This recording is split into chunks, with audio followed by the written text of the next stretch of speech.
Hello guys, very welcome to our new video, and today we are going to talk about how brain makes its connection. So let's get started within this topic.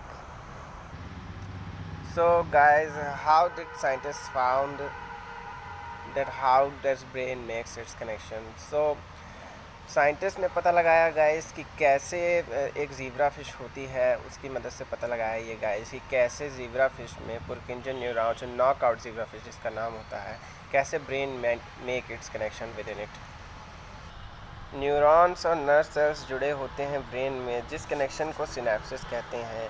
तो ये synapses दो प्रकार के होते हैं guys, electrical और chemical. Electrical synapses में 20 nanometre का अंतर होता है guys. Sorry guys, we had mistake. Chemical synapses में 20 नैनोमीटर का अंतर होता है गाइस। और जिस प्रकार ये एक दूसरे से कनेक्शन बनाते हैं उसी को केमिकल सिनेप्सिस कहते हैं। और यहाँ पे इलेक्ट्रिकल सिग्नल्स को केमिकल सिग्नल्स में कन्वर्ट करते हैं गाइस, और जब ये प्रोसेस होती है तो इस समय केमिकल रिलीज़ होता है और इसी समय ये कनेक्शन बनता है गाइस। और रिसीविंग न्यूरॉन केमिकल सिग्नल्स को इलेक्ट्रिकल सिग्नल्स में वापस कन्वर्ट कर देता है गाइस। तो ऐसे हम केमिकल सिनेप्सिस को देखते हैं, इलेक्ट्रिकल सिनेप्सिस में कैसे कन्वर्ट होता है chemical signals to electrical signals. जब इलेक्ट्रिकल सिग्नल्स को केमिकल सिग्नल्स में हम जानना चाहते हैं तो वो कैसे वर्क करता है गाइस। तो जब हम केमिकल टू इलेक्ट्रिकल बात करें गाइस तो वो अलग चीज़ हो गई, लेकिन इलेक्ट्रिकल टू केमिकल में ये वर्क नहीं करता guys. Electrical to chemical signals physical wire की तरह होते हैं, मतलब ये एक दूसरे से जुड़े होते हैं। इनमें कनेक्शन के लिए किसी भी तरीके की केमिकल रिलीज़ की ज़रूरत नहीं होती है, तो ये बहुत ही ईजिली हो जाते हैं। और इलेक्ट्रिकल सिग्नल्स कम भी होते हैं क्योंकि इलेक्ट्रिकल जो सिग्नल्स के न्यूरॉन्स होते हैं, पुरकिंजन न्यूरॉन्स जिनको देखते हैं हम ज़ीब्रा फिश में, वो कम होते हैं कहीं ना कहीं। तो इसीलिए इलेक्ट्रिकल सिग्नल्स कम ही बनते हैं गाइस, लेकिन इलेक्ट्रिकल सिग्नल बहुत फास्ट होते हैं। इलेक्ट्रिकल सिग्नल्स की स्पीड केमिकल सिग्नल्स के मुकाबले 100 टाइम्स बेटर होती है। जैसे कि आप देखते हैं इलेक्ट्रिसिटी ज़्यादा फास्ट है, वैसे भी केमिकल के मुकाबले आप भी देख सकते हैं। ये तो बहुत ही ज़्यादा कॉमन सी फैक्ट है। अभी हम न्यूरॉन्स हैंडशेक के बारे में जानते हैं गाइस। जैसे कि मैं आपको यहाँ पे क्लियर कर देना चाहता हूँ कि इलेक्ट्रिकल सिग्नल्स जो होते हैं एक फिजिकल मैप की तरह होते हैं, जो बॉडी में मतलब जैसे व्यक्ति जन्म लेता है तो वैसे ही बने हुए ही होते हैं। तो electrical signals are like the map of road map of the body. Electrical signals में न्यूरॉन्स हाथ मिलाते हैं, पर केमिकल सिग्नल्स में ऐसा नहीं होता है, मतलब ये फिजिकल वायर की तरह होते हैं, जैसा कि हम देख चुके हैं। एक और बात मैं कहना चाहूँगा यहाँ पे कि इलेक्ट्रिकल सिग्नल्स जो होते हैं पहले बन जाते हैं, केमिकल सिग्नल्स के बाद बनते हैं, और केमिकल सिग्नल्स इलेक्ट्रिकल सिग्नल्स के परिणाम स्वरूप ही बनते हैं। दूसरी बात यह है कि इलेक्ट्रिकल सिग्नल्स को हम अगर हटा दें, एक स्टडी में फाइंड किया गया है गाइस कि लीकेन लाइकेन जिस देखते हैं हम, जो होता है एनिमल होता है, एनिमल नहीं मतलब इंसेक्ट होता है, तो उसमें स्टडी की गई गाइस कि अगर हम उसमें इलेक्ट्रिकल न्यूरॉन्स को हटा दें तो केमिकल न्यूरॉन्स बनते ही नहीं हैं। तो कहीं ना कहीं हम ये देख सकते हैं कि इलेक्ट्रिकल न्यूरॉन्स एक डोमिनेटिंग हो सकते हैं। और भी एक बहुत छोटी सी बात है गाइस कि इलेक्ट्रिकल न्यूरॉन्स जो होते हैं वो मैकेनिज़्म जो है हायर ऑर्गेनिज्म में, जैसे वर्टिब्रेट में, ये कैसे होता है अभी फ़िलहाल पता नहीं चला है हमें। सेरेबेलम में भी ये चीज़ बड़ी ही अमेजिंग फैक्ट मानी जाती है जब हम ब्रेन स्टडी की बात करते हैं इस टॉपिक पे। TIFR के researcher NCBS national centre of biological science Bengaluru ने ज़ीब्रा फिश को अपने मॉडल के रूप में चुना है गाइस। तो we talk about zebra fish. Zebra fish क्या होती है गाइस? ज़ीब्रा फिश एक ट्रांसपेरेंट फ़िश है। ये बहुत ही ख़ास तरीके की मछली होती है क्योंकि इस फिश में हम जो है ना लार्वल स्टेज में ही न्यूरॉन्स डेवलपमेंट को देख सकते हैं। इस प्रोसेस को करने के लिए हमें डाई इंजेक्ट करना पड़ता है, या फिर ज़ीब्रा फिश को हम इंजीनियरिंग करके भी इंजीनियर करते हैं फिशेस को। तो दूसरी मेथड्स होती हैं साइंटिफिक मेथड्स, उनसे इंजीनियरिंग कर सकते हैं गाइस। आगे हम बात करेंगे इस बारे में। इंजीनियरिंग करने के बाद हम पता लगा सकते हैं कि कैसे न्यूरॉन डेवलपमेंट होता है लार्वल स्टेज में फिश की, और इससे हमें कहीं ना कहीं ये बहुत अच्छे से जानने को मिला है कि ब्रेन कैसे सिनेप्सिस बनाते हैं एक दूसरे से, और कैसे बात करते हैं न्यूरॉन्स एक दूसरे से, किस तरह से बॉडी में हम एक दूसरे को सिग्नल्स भेज सकते हैं। ये बहुत ही खास चीज़ होती है गाइस, जो अभी अभी पता चली है। हालांकि कुछ रिसर्चर्स अभी इसके खिलाफ है, पर फिर भी ज़्यादातर कहते हैं कि ये सही है, और वर्टिब्रेट में भी इसकी रिसर्च बहुत अच्छे से चल रही है।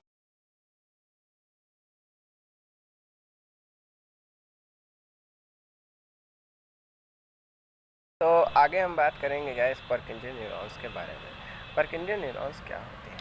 परकिंजियन न्यूरॉन्स के बारे में तो हम जान चुके हैं, पर हम एक और चीज़ बोलना चाहेंगे गाइस कि साइंटिस्ट ने पता लगाया है कि एक स्पेसिफिक प्रोटीन जिसे हम gap junction delta 2B protein के नाम से जानते हैं, को अगर हम zebra fish, knockout zebra fish के ब्रेन वो सेरेबेलम में इंड्यूस करें, डालें, तो हमें पता चलता है कि ये बड़े अजीब तरीके से CAMK2 नाम के एंजाइम को इंक्रीज़ कर देती है, जो पाया जाता है ज़ीब्रा फिश के सेरेबेलम में।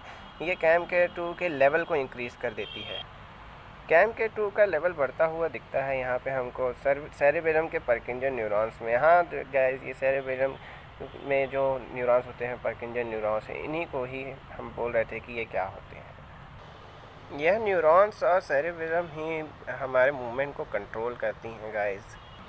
ह्यूमंस में गाइस अल्कोहल कंजम्पशन, जैसा कि हम जानते ही होंगे, आप भी जानते होंगे साइंस फैक्ट से कि अल्कोहल के कारण न्यूरॉन्स डैमेज हो जाते हैं। तो ह्यूमंस में अल्कोहल कंजम्पशन के कारण इनकी संख्या कम हो जाती है, और इनकी संख्या कम होती जाती है जब हम अल्कोहल ज़्यादा कंज्यूम करते हैं। परकिंजियन न्यूरॉन्स में इनकी संख्या 300 से 400 तक ही होती है। मतलब ज़ीब्रा फिश में परकिंजियन न्यूरॉन्स की संख्या 300 से 400 तक ही होती है, लेकिन ह्यूमंस में इसकी जो है नंबर्स काफ़ी ज़्यादा है, 1000 के अबव हैं। तो अब हम बात करेंगे डेंड्राइट आर्बर्स के बारे में।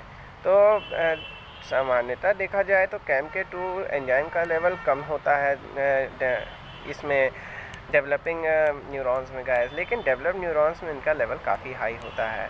और डेवलप्ड न्यूरॉन्स में ही डेंड्राइट आर्बर्स होते हैं। डेंड्राइट आर्बर्स जो हैं सेरेबेलम के एंड होते हैं। सॉरी गाइस, डेंड्राइट आर्बर जो है न्यूरॉन्स के ब्रांचेस के एंड होते हैं, और ये नाम इनको इनकी शेप की वजह से ही मिला है, क्योंकि ये जो है ट्री शेप के होते हैं कहीं ना कहीं, इसीलिए इनको डेंड्राइट आर्बर्स कहा जा सकता है। यू कैन एज्यूम गाइस कि देखिए एक पेड़ है जिसमें डेंड्राइट्स होते हैं और आर्बर्स उनके एंड्स हैं, तो ऐसे हम समझ सकते हैं कि इसका नाम इसे क्यों मिला। गैप जंक्शन प्रोटीन के एब्सेंस में गाइस ये CAMK2 लेवल जो होता है ज़ीब्रा फिश में, वो समय से पहले ही बढ़ने लगता है, और जिस वजह से डेंड्राइट आर्बर्स जो हैं डिस्ट्रॉय हो जाते हैं, जिस वजह से हमें जो है न्यूरॉन्स कनेक्शन नहीं बन पाता है। इसीलिए ये गैप जंक्शन डेल्टा 2B जो प्रोटीन है, इसका यूज़ किया जाता है ज़ीब्रा फिश में स्टडी को फाइंड करने के लिए कि कैसे न्यूरॉन्स कनेक्शन बनाते हैं। हालांकि दूसरे भी तरीके हैं बनाने के कनेक्शंस, पर इनसे हमें पता लगता है, इसीलिए हम इस प्रोटीन का यूज़ करते हैं। इसका मतलब ये नहीं है कि कनेक्शन ही बनना बंद हो जाएगा गाइस, बस ये है कि स्टडी को करने के लिए हमें इस प्रोटीन को इंजेक्ट करने की ज़रूरत पड़ती है। इस काम में जो है एक special technique time lapse microscopy का यूज़ किया गया है, जिससे हमें पता चलता है कि कैसे न्यूरोनल लेवल दिन प्रतिदिन बढ़ते हैं गाइस। और ब्रेन स्लाइसेस को कट करके भी ये पता लगाया गया है कि कैसे इलेक्ट्रिकल सिनेप्सिस बनते हैं और कितने बनते हैं, मतलब डे बाई डे। तो ये देखने के लिए ये दो साइंटिफिक टेक्निक्स का यूज़ किया गया है। तो गाइस, ये कैसे होता है कि हम gap junction delta 2B protein fish के सेरेबेलम में डालते हैं। तो इस टेक्निक को यूज़ करने के लिए हमने एक बहुत ही ख़ास ट्रांसक्रिप्शन टूल टेलन नाम का होता है, तो इसका यूज़ किया गाइस साइंटिस्ट ने। Transcription activator like nucleus effector का यूज़ किया गया, और इससे हमें पता चला कि कैसे न्यूरॉन्स एक दूसरे से कनेक्शंस बनाते हैं। तो अभी के लिए इस टॉपिक पे इतना ही गाइस, और अब हम बात करेंगे अपने नेक्स्ट टॉपिक के बारे में कि क्या माइक्रोब्स जो होते हैं, आप जैसे जानते हैं माइक्रोब्स क्या होते हैं, बहुत छोटे छोटे जो होते हैं ऑर्गेनिजम्स होते हैं जिनका साइज़ न्यूरॉन्स लेवल्स पे ही होता है कुछ ना कुछ। तो उनके बारे में हम जानेंगे कि क्या माइक्रोब्स ऑक्सीजन प्रोड्यूस कर सकते हैं डार्क में। डार्क मतलब समझ रहे हैं आप? देखिए, ऑक्सीजन प्रोड्यूस तो होती है, लेकिन पानी के अंदर भी होती है, क्योंकि पानी में ऑक्सीजन मिली होती है। लेकिन क्या, हम आगे बात करेंगे इसके बारे में, बहुत बड़ा सीक्रेट है गाइस कि क्या पानी में ऑक्सीजन ना हो तो भी क्या माइक्रोब्स ऑक्सीजन प्रोड्यूस कर सकते हैं डार्क में, अंधेरे में, जब सूरज नहीं होगा दुनिया में? तो क्या ऐसा पॉसिबल है? तो हमने इस टॉपिक को क्यों चुना गाइस? मतलब देखिए, आप तो जानते हैं कि कहीं ना कहीं पानी में ऑक्सीजन है, और सूरज नहीं भी होगा तो भी ऑक्सीजन तो रहेगी ही ना। तो हमें ऑक्सीजन डार्क में प्रोड्यूस करने की ज़रूरत क्या है? तो इस टॉपिक को चुनने की वजह मेरी ये है गाइस कि कहीं ना कहीं अभी मुझे पता चला है कि साइंटिस्ट कहते हैं कि ऑक्सीजन बिना फोटोसिंथेसिस प्रोसेस, सनलाइट की एलिमेंट होता है जिसका, उसके बिना नहीं हो सकती है। हाँ, मुझे ये पता है, बचपन से ही पता है कि फ़ोटोसिंथेसिस के बिना जो है नहीं होती है oxygen produce, plant oxygen produce करते हैं, ये बात तो सबको पता है।